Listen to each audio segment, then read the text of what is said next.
Omni பேருந்துகள் கட்டண உயர்வு என்பது போன வாரத்தில் ஒரு செய்தியா இருந்தது. ஆனால் கடந்த 4 நாட்களுக்கு முன்பாக போக்குவரத்து ஆணையர் அவர்களை அழைத்து ஒரு ஆலோசனை கூட்டம் நடத்தி அவர்களுக்கு அறிவுரை வழங்கிய பிறகு அந்த பிரச்சனை எழவில்லை. நேற்று எந்த புகாரும் இல்லை. நானே ஆம்னி பேருந்துகள் இயக்கப்படுகின்ற பகுதிக்கு சென்றேன்.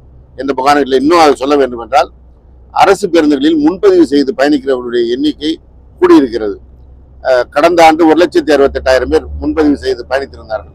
ஆனால் நேற்று இந்த நிலவரம் இன்னும் 2 நாட்கள் மிச்சம் இருக்கிற நிலையிலேயே நேற்றே 2,80,000 பேர் முன்பதிவு செய்து பயணித்திருக்கிறார்கள்.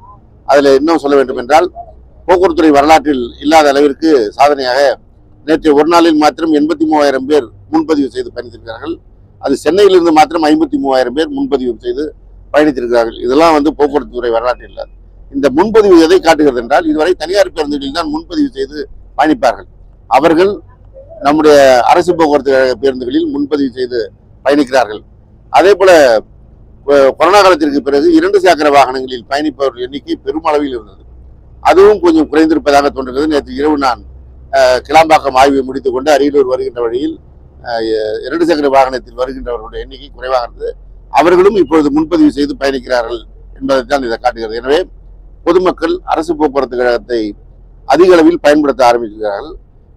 தமிழ்நாடு முதலமைச்சர் அவர்கள் பொறுப்பேற்ற பிறகு மிகுந்த கவனத்தோடு இந்த ஒவ்வொரு தீபாவளி, பொங்கல், அதல்லாமல் எந்த சிறப்பு நாட்கள், விடுமுறை நாட்கள் வருகிறதோ அந்த நாட்களில் முன்கூட்டியே திட்டமிட்டு எவ்வளவு பேருந்துகள் இயக்கப்படுகிறது என்பதை அறிவித்து அந்த பேருந்துகள் இயக்கப்படுகின்ற காரணத்தினால் மக்கள் எந்த பிரச்சனையும் இல்லாமல் பயணிக்கிறார்கள். நேற்று நான் கிளாம்பாக்கத்தில் ஆய்வு செய்கின்ற பொழுதே முன்பதிவு செய்தவரெல்லாம் 1 மணி நேரம் முன்னாகவே பேருந்து நிலையத்தில் அமர்ந்திருந்து பேருந்து காத்திருந்து அந்த பேருந்து திட்டமிட்ட நேரத்திற்கு கிளம்புகின்ற காட்சியை பார்த்தோம்.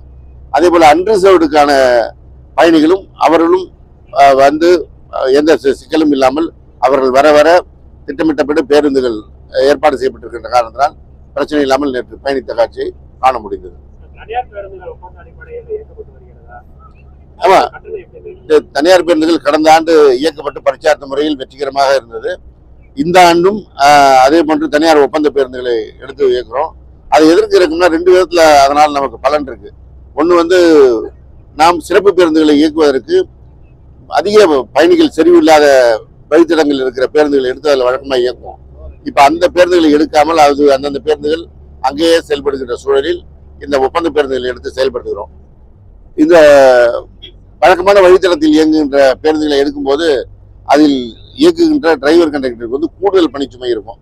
இப்போ அந்த பணிச்சுமையும் அவங்களுக்கும் குறைகிறது. எனவே இது ஒரு வெற்றிகரமான நடைமுறையாக வந்திருக்கு. இந்த ஆண்டும் நடைபெற்றது.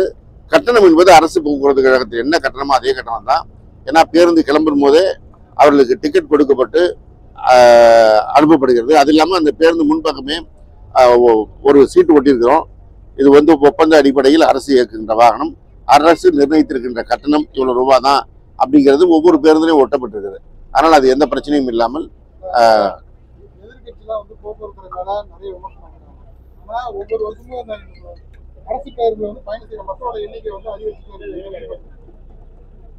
அதான் நீங்க கடந்த ஆண்டை விட இந்த ஆண்டு கடந்த ஆண்டு 5 லட்சம் பேர் பயணித்திருக்கிறாங்கன்னா இப்ப 2 நாட்கள்ல மட்டுமே 3,53,000 பேர் பயணித்திருக்கிறார்கள்.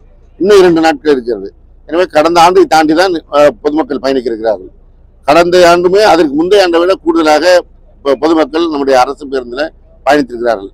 எனவே அரசு பேருந்து மீது நம்பிக்கை கொண்டு, மாண்புமிகு முதலமைச்சர் மீது நம்பிக்கை கொண்டு இந்த அரசு பேருந்துகளை பயன்படுத்துகிற மக்களுடைய எண்ணிக்கை அதிகரிக்கிறது என்பதைத்தான் இதை காட்டுகிறது.